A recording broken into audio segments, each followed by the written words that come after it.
మహాగణాధిపతయే నమః. ఓం గురుభ్యో నమః. ఓం శ్రీమాత్రే నమః. పరమేశ్వర స్వరూపమైనటువంటి జ్యోతిష, వాస్తు మరియు ఇతర అనేకమైనటువంటి శాస్త్రములను మనకు అందించినటువంటి మహర్షులకి నమస్కారం. హయగ్రీవ హయగ్రీవ హయగ్రీవేతి యో వదేత్ తస్య నిస్సరతే వాణి జహ్నుకన్యా ప్రవాహవత్. అరుణాం కరుణాతరంగితాక్షీం ధృతపాశాంకుశపుష్పబాణచాపాం అనిమాదిభిరావృతాం మయూకైః అహమిత్యేవ విభావయే భవానీం. శ్రీమాత్రే నమః. ప్రేక్షకులకి ఆ లలితాంబిక అమ్మవారి యొక్క అనుగ్రహం పరిపూర్ణంగా కలగాలని మనస్ఫూర్తిగా కోరుకుంటూ మనం ఈరోజు చెప్పుకోబోయేటువంటి ఈ క్రోధినామ సంవత్సరంలో ద్వాదశ రాసుల వారికి ఆదాయము, వ్యయము, రాజ్యపూజ్యము, అవమానము ఏ విధంగా ఉంది, మరి అలా ఉన్నప్పుడు అవి అలాగే అనుభవించాలా, వాటిని మనం ఏదైనా మన సంకల్పంతో, ఒక మంత్రంతో, దానంతో మార్చుకోవచ్చా, మార్చుకునే మార్గం ఎలా ఉంది, అదేవిధంగా ఈ క్రోధినామ సంవత్సరంలో ప్రపంచవ్యాప్తంగా ఎటువంటి ఫలితాలు ఉన్నాయనేటువంటిది కూడా ఆఖరిలో చెప్తాను. సో మనం ఒక్కొక్క రాశిపరంగా మనం చెప్పుకుంటూ వెళ్దాం. అయితే మనకి ఇక్కడ ఏంటంటే ఈ గ్రహాలు ఏవైతే ఉన్నాయో మనం సంవత్సర ఫలితాలు చెప్పేటప్పుడు మేజర్ ప్లానెట్స్ని మాత్రమే తీసుకుంటాం. అంటే ఏవేవి? రాహువు, కేతువు. కాలానికి కారకుడు రాహువు, మోక్షానికి కారకుడు కేతువు, జీవుడికి కారకుడైన గురువు, కర్మకు కారకుడైన శని. సంవత్సర ఫలితాలు కాబట్టి నెల ఫలితాలు చెప్పేటప్పుడు మిగతా ప్లానెట్స్ అన్నింటినీ తీసుకుంటాం. అయితే ఇక్కడ ఈ గురువు ప్రస్తుతం మేషరాశిలో ఉంటూ 2వ తేదీ 5వ నెల 2024 నుంచి వృషభంలోకి మారుతున్నాడు, గుర్తుపెట్టుకోండి. అదేవిధంగా శని భగవానుడు కూడా మనకి నెక్స్ట్ ఇయర్ అంటే వచ్చే సంవత్సరం 30వ తేదీ 3వ నెల 2025 నుంచి కుంభంలోకి మారుతున్నాడు, మకరంలో ఉన్న శని భగవానుడు. అయితే సింహలగ్నము, సింహరాశి. సింహం వారికి మరి ఈ సంవత్సరం ఆదాయ వ్యయాలు, రాజ్యభుజ అవమానాలు ఎలా ఉన్నాయని చూసుకున్నట్లయితే 2 ఆదాయం 14, వ్యయం చూపిస్తుంది. అలాగే రాజ్యపూజ్యం 2, అవమానం 2. మరి ఏమండి ఎందుకు ఇలా ఉంది? ఆదాయం ఏమో 2, రాజ్యపూజ్యం ఏమో మన ఖర్చు ఏమో 14 ఉంది, రాజ్యపూజ్య అవమానాలు 2 ఉన్నాయి. ఏమిటండి ఇది అంటే ఇక్కడ ఏం టెన్షన్ పడకండి. ఒకటి గుర్తుపెట్టుకోండి, ఎప్పుడైనా మనం పంచాంగంలో ఆదాయ వ్యయాలు ఎక్కువ తక్కువ ఉన్నాయి, మన జన్మజాతకంలో కనుక మంచి ధనయోగ దశ నడుస్తుంది అనుకోండి, మీరు ఏం పట్టించుకోకూడదు. బికాజ్ ఆఫ్ ఇది జనరల్గా అందరికీ చూపేది. కానీ మీ పూర్వజన్మలో ఏ పుణ్యం చేశారో ఇప్పుడు మంచి దశ నడుస్తూ ఉంటుంది, అద్భుతంగా ఉంటుంది. కాబట్టి టెన్షన్ పడకండి. నేను మీకు దీనికి మంచి మార్గం కూడా చెప్తాను. అదేమిటి అంటే మీకు ఆదాయాన్ని ఇచ్చే స్థానం ఏది? 2వ స్థానం. 2వ స్థానంలో కేతు సంచారం ఉంది, అది కూడా భూతత్వ రాశుల్లో ఉంది. అంటే అప్పుడు ఏం చేయాలి? చాలా సింపుల్ లాజిక్. ఇది మీరు చేస్తూ ఉంటే రిజల్ట్ తెలిసిపోతూనే ఉంటుంది. ఉలవలు అంటారు, ఉలవలు అని అమ్ముతారు, ఉలవ చారు కూడా చేసుకుంటూ ఉంటారు. ఉలవలు తీసుకోండి, 1 కేజీ ఉలవలు. రంగులు రంగులు ఉండే వస్త్రం, చిత్రవర్ణం. కేతుగ్రహానికి అంటే చిత్రవర్ణం, చిత్రంగా ఉండేటువంటిది మ్యాజికల్ ప్లానెట్ అంటారు. చిత్రవర్ణం గల వస్త్రం, బ్లౌజ్ పీసో, టవలో, పంచో ఏదో ఒకటి తీసుకోండి.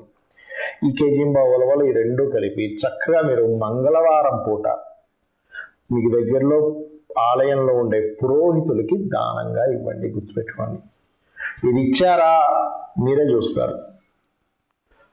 ఆదాయం ఆగుతుంది. ఇప్పుడు ఎలా ఉంటుందంటే సింహం వారికి 2వ స్థానంలో కేతు ఉన్నప్పుడు సర్వసాధారణంగా జరిగే ఫలితం ఏమిటంటే ఏదో మనీ ఏదో స్ట్రక్ అవ్వడం, అక్కడ ఆగిపోవడం, ఇక్కడ ఆగిపోవడం, ఇంకోటి ఆగిపోవడం, ఇట్లాంటివన్నీ ఎక్కువ జరుగుతూ ఉంటాయి. కాబట్టి ఎవరైతే గణపతి ఆలయాలకు రెగ్యులర్గా వెళ్తారో ప్రతి ట్రాన్సాక్షన్ చేసేటప్పుడు ఏమంటే నేను ఈ ట్రాన్సాక్షన్ నాకు ఆదాయంగా మారాలి, మంచిగా జరగాలి, ఈ ట్రాన్సాక్షన్స్ వల్ల ఏదో కాంట్రాక్ట్ తీసుకుంటాం, మనం పని చేసేస్తాం, తీరా చూస్తే అక్కడ డబ్బులు కూడా ఆపేస్తారు. ఇలా జరగకుండా ఉండాలంటే మీరు కేతుగ్రహానికి దీపారాధన చేయడం, నేను చెప్పిన దానం ఇవ్వడం, గణపతిని ఓం గం గణాధిపతయే నమః మీరు ఒక్క చిన్న ట్రాన్సాక్షన్ జరిగిన మనసులో అనుకోండి, మీకు పొరపాటును కూడా ఆదాయం తగ్గదు, ఆదాయం ఇంకా పెరుగుతుంది. ఇక అవమానము, రాజ్యపూజ్యం 2గా ఉంది. అంటే అవమానించే వాళ్ళు 2 ఉన్నారు, రాజపూజ్యం పెంచుకునే వాళ్ళు 2 ఉన్నారు. ఇప్పుడు ఈ రాజపూజ్యాన్ని పెంచుకోవాలి కదా. రాజపూజ్యం పెరగాలంటే లలిత అమ్మవారికి సంబంధించిన స్తోత్ర పఠనం, ఈ అమ్మవారి నామాలతో పాటు దత్తాత్రేయుని కూడా పట్టుకోవాల్సి వస్తుంది మీకు. ఎందుకంటే రాజ్యపూజ్యాన్ని ఇచ్చేది 10వ స్థానం, దశమంలో గురువు వస్తున్నాడు. దశమంలో గురువు వచ్చినప్పుడు ఒక బెనిఫిట్ కూడా ఉంటుందండి. ఏమిటది అంటే, ఈ రెండులో కేతు ఉన్నాడుగా, అయ్యో ఆదాయం తగ్గిపోతుంది అనుకుని భయపడకుండా, మీరేమీ భయపడక్కర్లేదు, నేను నుండి కాపాడతానని గురువు వచ్చి అక్కడికి వచ్చి కూర్చుంటాడు. అయితే ఈ గురువు అక్కడ ఉండి కొన్ని నెలల్లో మళ్ళీ వక్రిస్తాడు కూడా. శని వక్రిస్తాడు, గురువు వక్రిస్తాడు. మనకి ఏ నెలల్లో అని చెప్పి చూసుకున్నట్లయితే, గురువు వక్రించేది సెప్టెంబర్ నుంచి ఆల్మోస్ట్ జనవరి వరకు వక్రిస్తాడు ఆయన. సో సెప్టెంబర్ నుంచి జనవరి వరకు కొంచెం గురువు వక్రిస్తున్నాడు కాబట్టి అక్కడ ఇంకొంచెం జాగ్రత్తగా ఉండండి, ఎవరికైనా మనీ ఇచ్చేది, మనీ తీసుకునే ఈ అంశాల విషయంలో.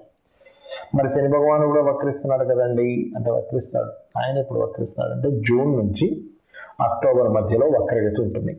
So June, July to October మధ్యలో ఉండే వక్రగతి, శని వక్రగతి మీకు ఏంటంటే ఇక్కడ కొంచెం ఈ సంతాన విషయంలోని, ఫ్రెండ్స్ విషయంలోని, అయితే ఈ వక్రించినప్పుడు అప్పులు తీర్చడం కూడా ఇస్తుందండి. శని భగవానుడు వక్రిస్తాడని చెప్పుకున్నాగా జూన్, జూలై నుంచి అక్టోబర్ మధ్యలో అప్పు తీర్చేటువంటి వక్రగతి అది, ఒక రకంగా చెప్పాలంటే మీకు. అయితే ఈ విషయంలో పర్టికులర్గా అప్పులు తీర్చడం, అప్పులు పొందడం కూడా సింహం వారికి. సో ఈ సప్తమంలోకి వస్తున్నాడు, అష్టమంలో ఉండే శని. అయితే అది ఎటువంటి అప్పు అండి అంటే, మీరు గమనించండి, ఒక్కొక్కసారి ఏమైపోతుందంటే రుణము తీర్చుకోవడము అంటూ ఉంటాను చూసారా, కొత్త రుణం పొందడానికి, రుణం తీర్చుకోవడానికి, వీటికి కారకుడవుతాడు. కాకపోతే ఇక్కడ కొంచెం పార్ట్నర్స్ మీతో వద్దనుకొని వెళ్ళడం, లేదా జీవిత భాగస్వామి దూరంగా ఉండడం కూడా ఇస్తుంది సింహం వారికి ఈ సమయంలో. ఇక ఫైనాన్స్ అయితే మనం చెప్పుకున్నాము, గణపతిని ఆరాధించాలని. మరియు కొద్దిగా ఈ ఏదైనా రాతకోతలు లాంటివి ఏదైనా ఉంటే కనుక మీరు మే లోపలే చేసుకోండి, లేదా మీరు అక్టోబర్ నుంచి మన అక్టోబర్ మాసం నుంచి చేసుకోవచ్చు. ఇక గృహము, వాహనము యోగం ఉంది ఈ సంవత్సరం. గృహవాహన యోగాలు ఉన్నటువంటి సంవత్సరం మీకు ఈ క్రోధినామ సంవత్సరం సింహం వారికి. అలాగే కొద్దిగా వివాహ సంబంధించిన విషయంలో కాస్త ఎక్కువ ప్రయత్నం చేయవలసిన పరిస్థితి వస్తూ ఉంటుంది. ఏ ఇన్వెస్ట్మెంట్ అయినా మీరు మే లోపలే చేసేసుకోండి, లేదా అక్టోబర్ నుంచి జనవరి లోపల మీరు ఇన్వెస్ట్మెంట్ చేయొచ్చు. ఇక్కడ అనుకూలమైనటువంటి పరిస్థితి ఉంది. ఇక మీరు నిత్యము ఆరాధించవలసిన దేవతా స్వరూపం ఎవరు ఈ సంవత్సరం అంటే, ప్రతి సంవత్సరం మారిపోతుంది కానీ ఇంకొంచెం ఏ గ్రహ ప్లానెట్, ఏ గ్రహం ఎక్కువగా ఉంది, దత్తాత్రేయుడిని ఎక్కువగా ఆరాధించండి, గణపతిని ఎక్కువగా ఆరాధించండి. ఎందుకంటే ధనం కోసం మనం, ధనం మూలం విధం జగత్ కదా, కాబట్టి దత్తాత్రేయుడు, గణపతి ఆరాధన అంటే చాలా మందికి అర్థం కాదు. ఏంటంటే ఆరాధన అని అడుగుతుంటారు. ఏమీ లేదు, అష్టోత్తరాలు చదువుకోండి. ఓం గం గణాధిపతయ నమః అని చదువుకోవచ్చు, లేకపోతే జై గురుదత్త, శ్రీ గురుదత్త అనుకోండి, అన్ని విధాలా బాగుంటుంది. మరి ఈ క్రోధినామ సంవత్సరంలో భౌగోళికంగా దీన్ని ముండేన్ ఆస్ట్రాలజీ అంటారు. అంటే బయట పరిస్థితులు ఎట్లా ఉంటాయి, క్రోధి అంటే క్రోధములు, ఒకరి మీద ఒకరికి విద్వేషాలు, కోపాలు పెరిగేటువంటి గ్రహస్థితి నడుస్తుంది. ఆల్రెడీ ఫిబ్రవరి నుంచి ప్రారంభం అయిపోయింది అనుకోండి. ఇదేదో క్రోధినామ సంవత్సరం వచ్చేటప్పుడే అని కాదు, ఫిబ్రవరి నుంచి గ్రహస్థితి అనేది స్టార్ట్ అయిపోయింది. ఎందుకంటే ముఖ్యంగా గొడవలకి కారకుడైనటువంటి కుజుడు శత్రుగ్రహాలతో, శత్రు రాసులతో సంబంధాలు కలిగి ఉంటున్నారు. అంటే ఏమిటి, ఈ యొక్క క్రోధినామ సంవత్సరం కంటే ముందే కుజుడి యొక్క సంచారం మకరం నుంచి ప్రారంభమై రవితో కలుస్తూ, దాని తర్వాత మనకి కుంభంలో ఉండేటువంటి శనితోని, దాని తర్వాత మీనంలో ఉండే రాహుతోని, వీటన్నిటిని క్రాస్ చేసుకుని వెళ్తున్నాడు కుజుడు. దీనివల్ల ఏమిటి, రాజులకి కొంతవరకు ముప్పు. అంటే పెద్ద పెద్ద వాళ్ళు కొన్ని కారాగార సంబంధంగా వెళ్ళవలసిన పరిస్థితి రావడం. ఎందుకు అంటే ఇక్కడ శని, రవి, ముఖ్యంగా రాజులకు కారకుడైన రవి మన శనిని, రాహుని దాటుకొని వెళ్ళాలి. అదేమిటి, పెద్ద పెద్ద పోస్టులో ఉండేటువంటి వారు కావచ్చు, సీఎంలు కావచ్చు, మంచి రాజకీయ నాయకులు కావచ్చు, ఎవరైనా సరే కొంత జైలు పాలయ్యేటువంటి యోగము, లేకపోతే వాళ్ళకి బాగా అవమానం కలిగేటువంటి విషయాలు, ఎక్స్పెక్టేషన్స్ అంతా తారుమారయ్యేటువంటి విషయాలను కలిగింపజేస్తాడు, ముఖ్యంగా రాజుల విషయంలో.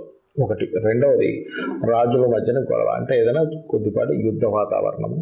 అదేవిధంగా కుజుడు పోలీస్కి, వీటికి కారకుడు కదా, కాబట్టి ఇతని సంచారం కూడా ఈ దీని మీద ప్రయాణం జరుగుతుంది కాబట్టి ఈ మిలిటరీ రిలేటెడ్ సంబంధించిన సరిహద్దుల్లో కొంత గొడవ వాతావరణం ఉండడం, ముఖ్యంగా అతి ముఖ్యంగా మీనరాశిలో రాహు సంచారం జరిగేటప్పుడు ప్రత్యేకంగా 2 విధాల ఇవి జరుగుతుంటాయి. ఏమిటి అంటే, ఒకవైపు ధార్మిక సంబంధించినటువంటి విషయంలో ఇంప్రూవ్మెంట్స్ జరుగుతూ ఉంటాయి, మరొక వైపు ధార్మిక సంబంధించిన విషయాలను కాపాడుకోవాల్సిన పరిస్థితి కూడా వస్తూ ఉంటుంది. అంటే నెగటివ్ అండ్ పాజిటివ్ స్ప్రెడ్ అనేది చాలా ఎక్కువగా జరుగుతుంది. దేని మీద? సనాతన ధర్మ సంబంధించిన విషయాలపైన ఓవర్గా జరుగుతుంది. అంటే ఎట్లాగా, ఒకవైపు విపరీతమైనటువంటి ఆలయ నిర్మాణాలు, వాటి విషయంలో పురోగతి ఎంత వస్తుందో, ఒకవైపు మత కల్లోలాలకు సంబంధించిన విద్వేష సంపూరితమైనటువంటివి ఈ యూట్యూబ్లో అప్లోడ్ చేయడం కానీ, దాని మీద కొంతవరకు ఘర్షణ వాతావరణం ఏర్పడడం కానీ, దానివల్ల కొంతవరకు అల్లర్లు ఏర్పడడం కానీ, ఈ అల్లర్లు, గొడవలు, యుద్ధాలు ఇటువంటివి పెరుగుతాయి ఈ కాంబినేషన్స్ ఉన్నప్పుడు పర్టికులర్గా. ఏమంటే మరి ఓన్లీ క్రోధినామ సంవత్సరం వరకైనా దీని ప్రభావము అంటే, గుర్తుపెట్టుకోండి, ఇక్కడి నుంచి 4 సంవత్సరాల పాటు ఈ యొక్క ఈ సనాతన ధర్మం అనుకోండి, లేనట్లయితే హైందవ సంబంధించిన అనుకోండి, లేకపోతే ధార్మికమైనటువంటి విషయాలకు సంబంధించింది అనుకోండి, దీని మీద ప్రభావం ఉంటుంది. అదేవిధంగా లాయర్లు, జడ్జులు, కొంతమంది ఎవరైతే ఉంటారో అంటే ధర్మాన్ని కాపాడేటువంటి వారి మీద కూడా కొంతవరకు ఇబ్బందికరమైనటువంటి వాతావరణం ఏర్పడుతూ ఉంటుంది, గుర్తుపెట్టుకోండి.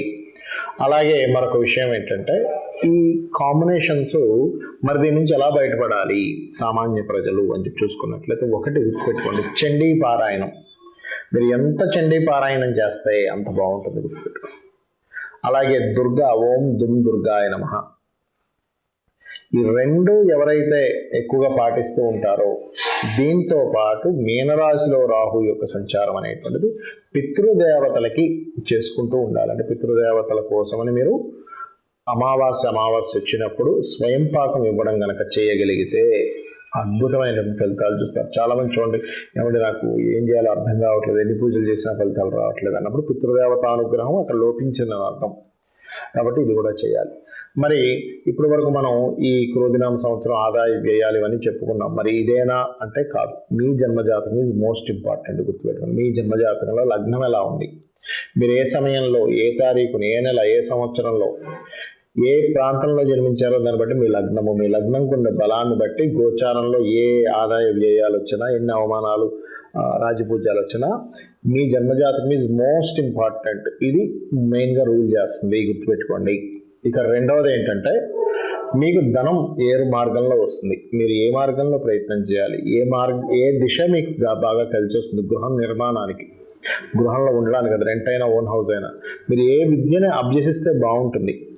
మీరు ప్రొఫెషనల్గా ఇబ్బంది పడుతున్నారంటే మీ దశమ స్థానాధిపతి ఎలా ఉన్నాడు, ఇన్వెస్ట్మెంట్స్ ఎప్పుడు చేయాలి, ఎప్పుడు చేయకూడదు, విదేశాలకు వెళ్తే బాగుంటుందా, ఇక్కడ ఉంటే బాగుంటుందా. అదేవిధంగా మీరు పర్టికులర్గా మీ యొక్క జన్మజాతకంలో ఉండేటువంటి కాంబినేషన్స్ ఏవైతే ఉన్నాయో, మీకు ఎటువంటి పరిస్థితులు మీకు అనుకూలిస్తాయి, అంటే ఏ మార్గంలో ఉంటే మీకు పరిస్థితులు అనుకూలిస్తాయి. వివాహం చేసుకునే సమయం ఎప్పుడు, వివాహం ఎప్పుడు చేసుకోకూడదు, చాలామంది తెలియక రాంగ్ టైంలో చేస్తూ ఉంటారు.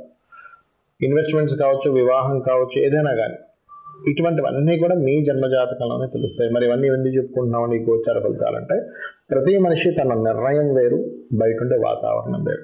ఈ 2 మ్యాచ్ అయినప్పుడు సక్సెస్ ఉంటుంది, ఈ 2 మ్యాచ్ అయినప్పుడు అంతంత మాత్రంగా ఉంటుంది లైఫ్. కాబట్టి మీ జన్మజాతక ఫలితాలని, ఈ గోచార ఫలితాలని రెండింటిని తెలుసుకుంటూ, అమ్మవారి యొక్క ఆరాధన, పితృదేవతల యొక్క ఆరాధన చేసుకుంటూ, వీరి యొక్క అనుగ్రహం మీరు పరిపూర్ణంగా పొందాలని మనస్ఫూర్తిగా కోరుకుంటూ, శ్రీమాత్రే నమః.